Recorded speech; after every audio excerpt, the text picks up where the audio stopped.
Sahabat, bayangkan jika ada satu malam sederhana hanya membaca 2 surah setelah solat maghrib, lalu Allah janjikan perlindungan dari siksa kubur, terhindar dari hisab yang berat, bahkan mendapat pahala setara dengan Lailatul Qadar.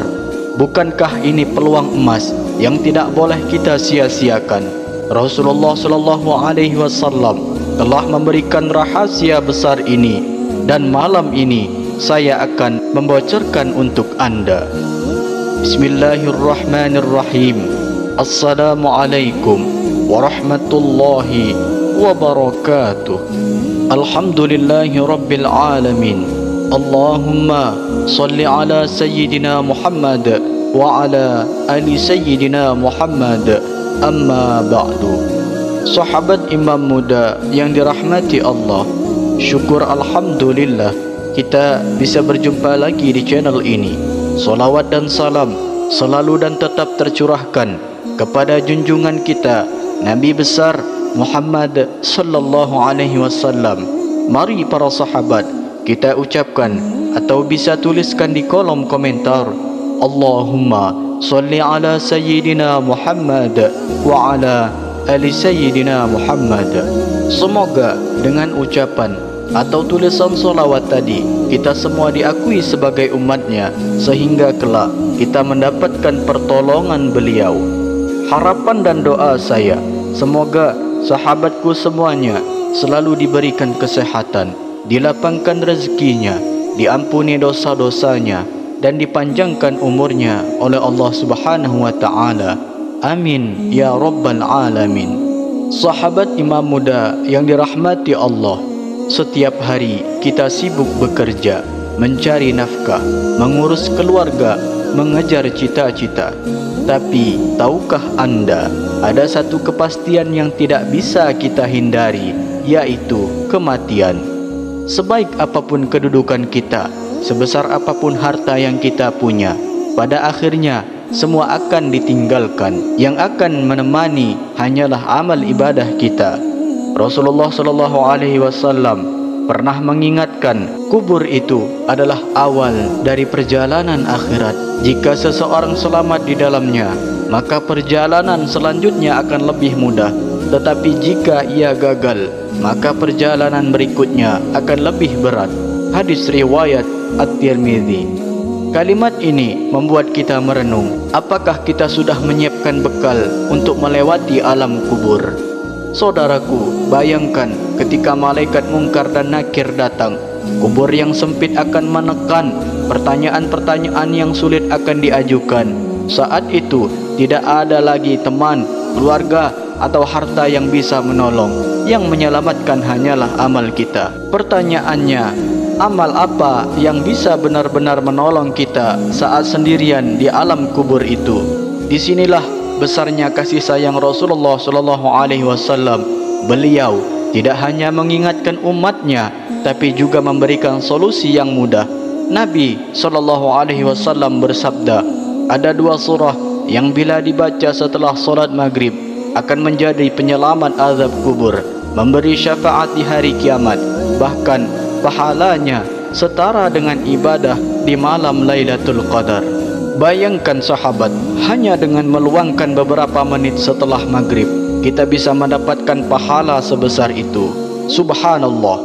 Inilah bukti bahwa Allah Maha Pemurah dan Nabi SAW begitu sayang kepada umatnya. Maka pada kesempatan kali ini, mari kita bahas 2 surah agung yang dijanjikan Rasulullah SAW. Surah yang menjadi tameng dari azab, penyelamat dari hisab, dan jalan menuju surga, dan bagaimana cara dalam mengamalkannya. Namun sebelum kita lanjut, mari kita sama-sama berdoa kepada Allah. Silahkan sahabat tuliskan hajat, cita-cita, dan doa sahabat di kolom komentar untuk kita aminkan bersama-sama.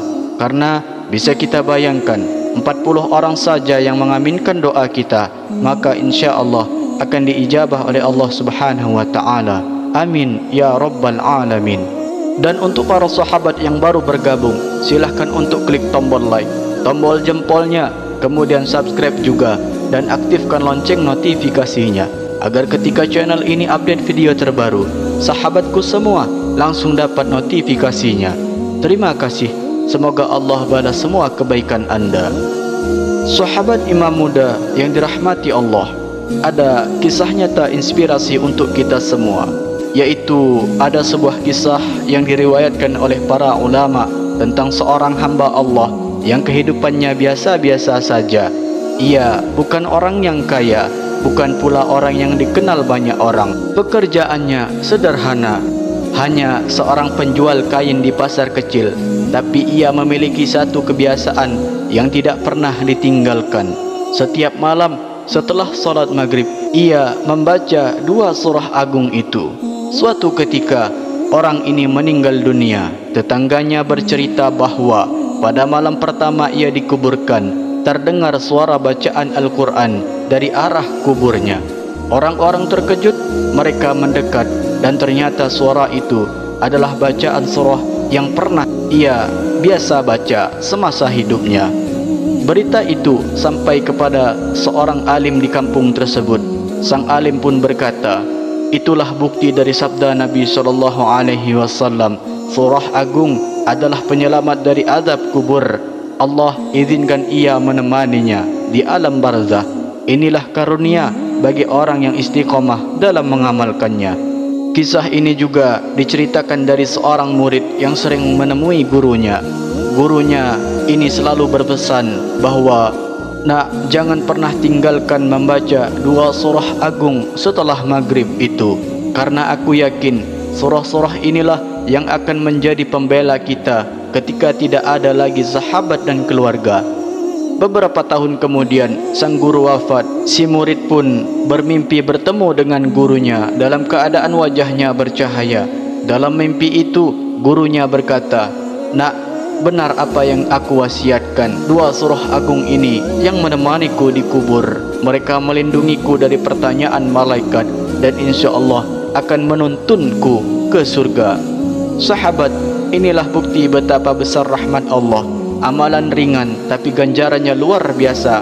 Tidak perlu harta, tidak perlu tenaga, hanya butuh keistiqomahan dalam membaca 2 surah ini setiap malam. Pelajaran dari kisah di atas bahwa yang pertama, Al-Quran akan menjadi sahabat di alam kubur. Kisah sahabat yang mendengar bacaan surah agung dari dalam kubur adalah bukti nyata bahwa Al-Quran tidak hanya kita baca ketika hidup, tapi ia akan menjadi teman setia yang membela dan menyelamatkan kita di alam kubur. Pelajaran untuk kita, jangan pernah tinggalkan Al-Quran meskipun hanya 1 surah pendek setiap malam. Yang kedua, amalan kecil tapi istiqomah lebih bernilai daripada amalan besar yang putus-putus. Yang ketiga, kasih sayang Nabi SAW untuk umatnya sangatlah besar.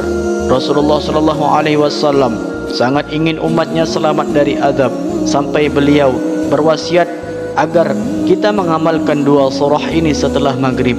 Bahkan Nabi bersabda, pahala membacanya setara dengan ibadah di malam Lailatul Qadar. Pelajarannya untuk kita, kalau Nabi sudah memberikan jalan mudah bagi kita, mengapa kita tidak bersegera melaksanakannya? Jadi 3 pelajaran ini bisa menjadi pengingat, yaitu sebagai bacaan harian setelah maghrib, agar kelak kita selamat di alam kubur, ringan hisab di akhirat, dan dekat dengan syafaat Rasulullah SAW. Sahabat imam muda yang dirahmati Allah, berikut ini cara mengamalkan 2 surah agung yang dimaksud setelah solat maghrib. Yang pertama, waktu yang tepat. Dianjurkan dibaca setelah solat maghrib hingga sebelum isya. Jika terlewat, bisa dibaca di malam hari sebelum tidur. Jika benar-benar lupa, bisa diganti di siang hari atau di qadha. Yang kedua, surah yang dibaca atau yang dimaksudkan di dalam kisah atau surah yang dimaksudkan oleh Nabi SAW. Yang pertama yaitu surah Al-Mulk atau Tabarakalladzi biyadihil mulku, yang mana surah ini adalah sebagai penyelamat dari azab kubur, pemberi syafaat hingga memasukkan ke surga. Lalu yang kedua yaitu surah As-Sajadah atau Alif Lam Mim Tanzil. Fadilahnya pembela di hari kiamat. penghapus dosa dan meningkatkan derajat di sisi Allah. Yang ketiga, tata cara dalam mengamalkannya. Yang pertama, setelah salam dari salat maghrib, duduklah dengan khusyuk. Yang kedua, bacalah doa singkat terlebih dahulu. Ya Allah, jadikanlah bacaan ini sebagai amal yang Engkau terima dan penyelamatku di dunia dan akhirat. Kemudian dilanjutkan dengan membaca surah Al-Muluk dengan tenang dan tidak terburu-buru. Setelah selesai, maka lanjutkan dengan membaca surah As-Sajadah. Kemudian usahakan dalam membacanya harus dengan perlahan dan jelas, bukan sekedar mengejar selesai. Dan yang paling penting adalah istiqamah dalam mengamalkannya. Jangan tinggalkan, biasakan setiap malam. Kalau terasa berat, mulailah dengan membaca Al-Muluk terlebih dahulu hingga terbiasa. Lalu tambahkan membaca surah As-Sajadah. Jika belum hafal, boleh membaca dari mushaf atau Al-Quran. Kemudian niat dan doa setelah membaca. Niatkan untuk mengikuti sunnah Rasulullah SAW. Mohonkan doa, Ya Allah, jadikanlah surah Al-Muluk dan As-Sajadah sebagai pembela kami di alam kubur, penolong di hari kiamat, dan syafaat untuk masuk surgamu tanpa hisab dan tanpa azab. Catatan penting untuk kita bahawa membaca dua surah ini bukan berarti menggugurkan kewajiban yang lain, tapi ia adalah perisai tambahan yang Nabi SAW hadiahkan kepada umatnya. Rasulullah SAW bersabda, barang siapa yang membaca surah Al-Muluk dan As-Sajadah setelah maghrib, maka ia mendapatkan pahala seperti beribadah di malam Lailatul Qadar. Hadis riwayat At-Tirmizi. Sahabat imam muda yang dirahmati Allah, kita telah mendengar betapa besarnya keutamaan dua surah agung ini, Al-Muluk dan As-Sajadah. Rasulullah SAW tidak pernah main-main ketika memberi pesan kepada umatnya.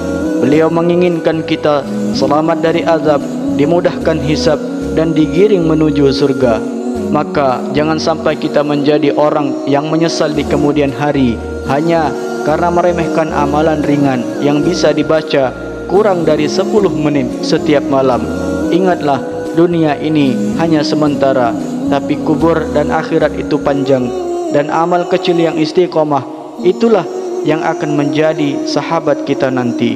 Mulai malam ini, mari kita bertekad, setelah solat maghrib, jangan biarkan waktu kita terbuang sia-sia. Ambillah mushaf, ambillah Al-Quran, bacalah surah Al-Muluk dan surah As-Sajadah.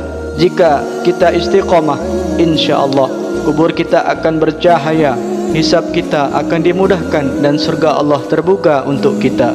Mari kita tutup dengan bersama-sama berdoa kepada Allah. Ya Allah, jadikanlah surah Al-Muluk dan surah As-Sajadah ini sebagai cahaya nur kubur kami, pembela kami di hadapan-Mu, dan syafaat bagi kami di hari kiamat. Ya Allah, kumpulkanlah kami bersama Rasulullah SAW di surga-Mu tanpa hisab, tanpa azab. Amin ya rabbal alamin.